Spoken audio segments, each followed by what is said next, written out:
السلام علیکم ورحمۃ اللہ وبرکاتہ۔ شیطان اور غوث پاک کا واقعہ پھر کیا ہوا، آئیے ویڈیو کا اینڈ تک دیکھتے ہیں۔ جو بھی ہمارے چینل پہ نئے، چینل کو سبسکرائب کیجیے، بیل نوٹیفیکیشن آل پہ کیجیے۔ آیت میں اللہ تعالیٰ کیا فرما رہا ہے؟ وَلَوْلَا فَضْلُ اللَّهِ عَلَيْكُمْ وَرَحْمَتُهُ لَاتَّبَعْتُمُ الشَّيْطَانَ إِلَّا قَلِيلًا۔ اگر اللہ کا فضل اور اس کی رحمت تمہارے ساتھ نہ ہو تو شیطان تو تمہیں کسی بھی جگہ لے کر چلا جائے، تم شیطان کے پیچھے لگ جاؤ گے، مگر تھوڑے لوگ۔ اس آیت سے یہ بات سمجھ میں آتی ہے میرے عزیزو، سلطان الاولیاء سیدنا عبد القادر جیلانی رحمہ اللہ تعالیٰ ایک بار نماز ادا کر رہے ہیں کھلے میدان میں، آسمان کا ایک ٹکڑا جو ہے ان کے اوپر سایہ بن گیا، چھاؤں ان پر ہے، باقی آس پاس سب دھوپ ہے۔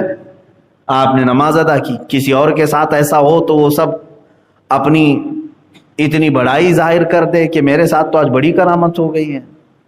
آسمان کا ٹکڑا صرف سایہ ہی نہیں بنا بلکہ اس سے آواز بھی آنے لگی۔ کیا آواز آنے لگی کہ اے عبد القادر، میں تیرا خدا ہوں، میں نے تیری عبادت کو پسند کیا، میں نے آج سے تجھ پر جتنے حرام تھے سب حلال کر دیا، جو کچھ بھی تیرے لیے حرام تھے ساری چیزیں میں نے حلال کر دیا، تیرے لیے شراب حلال ہو گئی، عورتیں سب حلال ہو گئی۔ یہ اس ابر کے ٹکڑے سے آواز آئی۔ حضرت سیدنا عبد القادر جیلانی رحمۃ اللہ تعالیٰ فوراً نماز کے بعد کہتے ہیں کہ یہ آواز میرے رب ذوالجلال کی طرف سے ہرگز نہیں ہو سکتی ہے۔ جو چیز میرے مصطفیٰ کریم صلی اللہ تعالیٰ علیہ وسلم کے لیے حرام ہو گئی ہو، عبد القادر کے لیے وہ کیسے حلال ہو سکتی، اور قیامت تک کے لیے کوئی حلال نہیں کر سکے گا۔ یہ جواب حضرت سیدنا عبد القادر جیلانی کا ہے۔ جھوٹے 2 نمبر پیر اپنے لیے بہت ساری چیزیں حلال کر لیتے اور وہ کہتے ہمارا معاملہ الگ ہے۔ تمہارا معاملہ کیسے الگ ہو سکتا ہے؟ نمازیں معاف کر کے بیٹھے ہوئے ہیں بہت سارے لوگ۔ پیر صاحب نماز کیوں نہیں پڑھتے؟ کہا نہیں، ہم تو کعبے میں پڑھتے ہیں، آپ کو نظر نہیں آتے۔ تو کھانا یوں کیوں کھاتے ہو؟ کھانا یہاں کیوں کھاتے ہو؟ سوتے یہاں کیوں؟ یہ ان کے ایسے پیروں کے لیے جو نماز کعبے میں پڑھنے کی بات کرتے ہیں، مدینے میں پڑھنے کی بات کرتے ہیں، 2 دن کھانا دینا بند کر دو ان کو۔ کہو حضرت آپ جب نماز کے لیے مکہ جائیں وہیں سے کھجور کھا کے آ جائیں، زمزم پی کر کے آ جائیں، کھانا وہیں کھا کر کے آ جائیں۔ میرے عزیزوں، مجھے ایک بھی ایسی روایت بتا دو کہ ہمارے اتنے بڑے اکابر اولیاء کاملین میں کسی نے نماز قضا کی ہو۔ سرکار غریب نواز رضی اللہ تعالیٰ عنہ، حضرت سیدنا عبد القادر جیلانی رضی اللہ تعالیٰ، کبھی ان کی ایک نماز قضا کیا انہوں نے جان بوجھ کر؟ یا اپنے کسی مرید سے کہا ہے کہ تم نماز نہ پڑھو میں تجھے بخشوا دوں گا، معاف کرا دوں گا؟ مجھے ایک روایت ایسی بتا دو۔ جب وہ پیران پیر ہو کر، بڑے ولی ہو کر، کبھی انہوں نے ایسا اعلان نہیں کیا، تو پھر یہ حرام حلال سب استعمال کرنے والے 2 نمبر کے جعلی پیر کیسے کہہ سکتے ہیں کہ تو نماز نہ بھی پڑھے تو میں تجھے معاف کرا دوں گا، میں ہوں نا تیرے پیچھے؟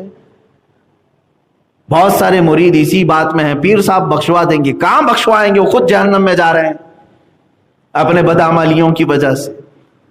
عزیزان گرامی، حضرت سیدنا عبد القادر جیلانی رضی اللہ تعالیٰ عنہ جب یہ آواز سنتے ہیں تو جواب کیا دیتے ہیں؟ یہ میرے خدا کی ہو ہی نہیں سکتی، میرے رب کی طرف سے نہیں ہو سکتی یہ چیز، یہ تو ابلیس ہے، شیطان ہی ہے جو مجھے بہکانے کی کوشش کر رہا ہے۔ تو وہ بادل کا سایہ جو تھا وہ دھواں بن کے چلا گیا۔ شیطان اتنا بھی کر سکتا ہے، اندازہ کرو، وہ آسمان پر ابر بن کر کے تمہارے اوپر چھاؤں لا سکتا ہے۔ اس کا مطلب یہی ہوا نا، وہ ہوا ہو گیا، دھواں ہو کر کے ختم ہو گیا، اور پھر ابلیس لعین سامنے آیا۔ کیا پہچان لیا تو نے عبد القادر؟ تو بہت بڑا عالم ہے، بہت بڑا عالم ہے تو، اور تیرے علم نے تجھے آج بچا لیا۔ اگر تو عالم دین نہیں ہوتا تو میں تجھے گمراہ کر دیتا۔ اب سنو، سرکار عبد القادر جیلانی رضی اللہ تعالیٰ عنہ کہا کہ اے ابلیس لعین، تو دوبارہ مجھے گمراہ کرنا چاہ رہا ہے۔ میرے علم نے نہیں بچایا، اللہ کے فضل نے بچایا۔ وہی رب تعالیٰ فرماتا وَلَوْلَا فَضْلُ اللَّهِ عَلَيْكُمْ وَرَحْمَتُهُ لَاتَّبَعْتُمُ الشَّيْطَانَ، اگر اللہ کا فضل اور اس کی رحمت تمہارے ساتھ نہ ہو تو تم تو شیطان کے پیچھے لگ جاؤ گے۔ یہ اللہ کا فضل ہے جو ہمیں بچایا ہوا ہے۔ اسی لیے میں نے اعوذ باللہ من الشیطان الرجیم کی تفسیر میں عرض کیا تھا شروع میں، مفسر شہیر حضرت حکیم الامت احمد یار خان نعیمی رحمۃ اللہ تعالی علیہ نے بھی اس کو بیان فرمایا کہ ہم قرآن پڑھنے کے وقت اعوذ باللہ کیوں پڑھتے ہیں؟ تعوذ جس کا مطلب ہوتا ہے نا، میں پناہ مانگتا ہوں، اے اللہ تیری پناہ مانگتا ہوں، کس سے؟ شیطان مردود سے۔ ہم ہمیشہ پناہ مانگیں۔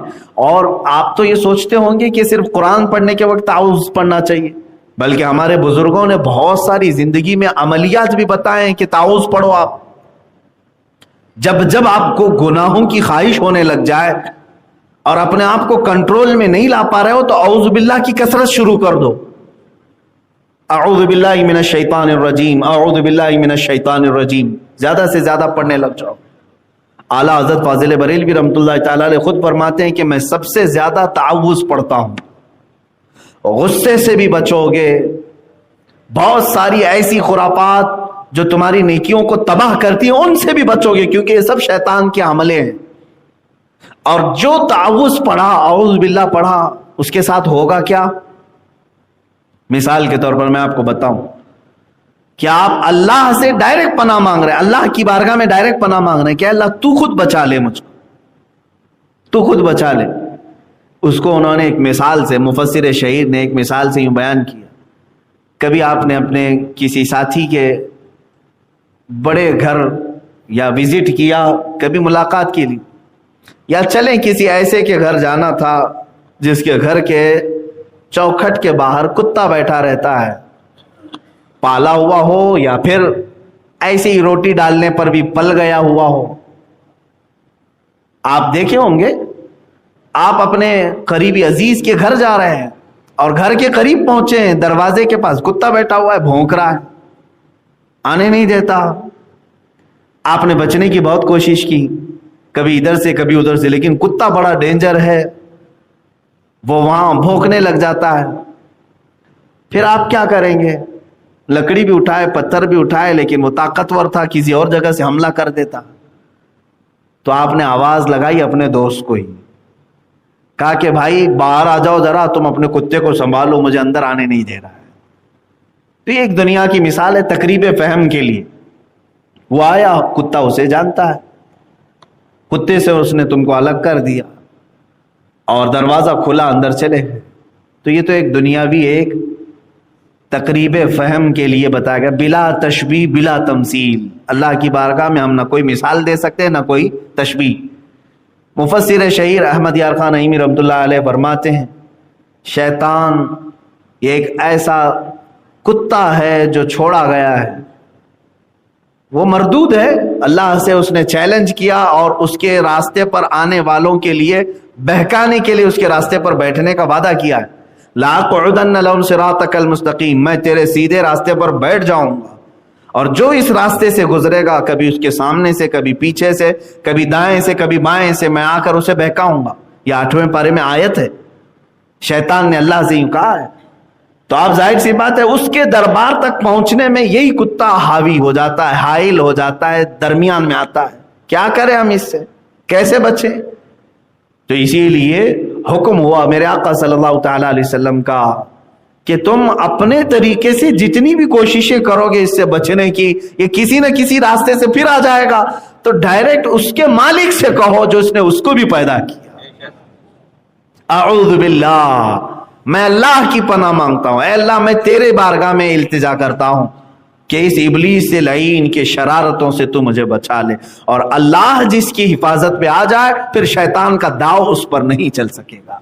یہی قرآن میں بھی اللہ فرما رہا ہے وَلَوْلَا فَضْلُ اللَّهِ عَلَيْكُمْ وَرَحْمَتُهُ لَاتَّبَعْتُمُ الشَّيْطَانَ، اگر اللہ کا فضل اور اس کی رحمت تمہارے ساتھ نہ ہوتی تو تم تو شیطان کے پیچھے لگ جاتے۔ اے میرے عزیزو، یہاں پر یہ فخر کی بھی بات ہے، گرو کی بات ہے کہ آج تم اسلام میں ہو اور اہل سنت و جماعت میں ہو، اللہ نے اپنی اور اپنے حبیب اور محبوبوں کی محبت تمہارے سینے میں رکھا، یہ اللہ کا فضل اور اس کی رحمت نہیں ہے تو اور کیا ہے؟ اللہ تعالیٰ نے تمہارے ساتھ فضل کا معاملہ کیا, تمہارے ساتھ رحمت کا معاملہ کیا, ورنہ تم بھی شیطان کے پیچھے لگے رہتے. جو لوگ شیطان کے پیچھے اس کے راستوں پر آج ہیں, اس کا مطلب ہے وہ فضل خدا سے محروم ہیں, رحمت الہی سے محروم ہیں. انہیں اللہ کا فضل اور اس کی رحمت نہیں ملی جو شیطان کے پیچھے لگ گئے, اور جو وہاں سے چھٹکارا حاصل کر کے اس کے دربار میں پہنچ گئے, اس کا مطلب ہے کہ اللہ کا فضل انہیں مل گیا, اللہ کی رحمت تمہیں مل گئی. آپ یہ سوچتے ہوں گے نا, بار بار تو یہ ہم نے تقریروں میں سنا ہے, اللہ کا فضل, اللہ کی رحمت, ہوتی کیا ہے یہ, اس کو فیل کیسے کریں گے؟ میرے عزیزوں, یہاں مسجد میں بیٹھ کر فیل کرو, محسوس کرو. یہ جو تم اب تک بیٹھے ہوئے ہو, یہ اللہ کا فضل ہی ہے جو تمہیں بٹھایا, اس کی رحمت ہی ہے. قرآن کہہ رہا ہے اگر تمہارے ساتھ وہ فضل اور رحمت کا معاملہ نہ کرے تو تم شیطان کے پیچھے لگ جاؤ, وہ تمہیں یوں بھگا لے.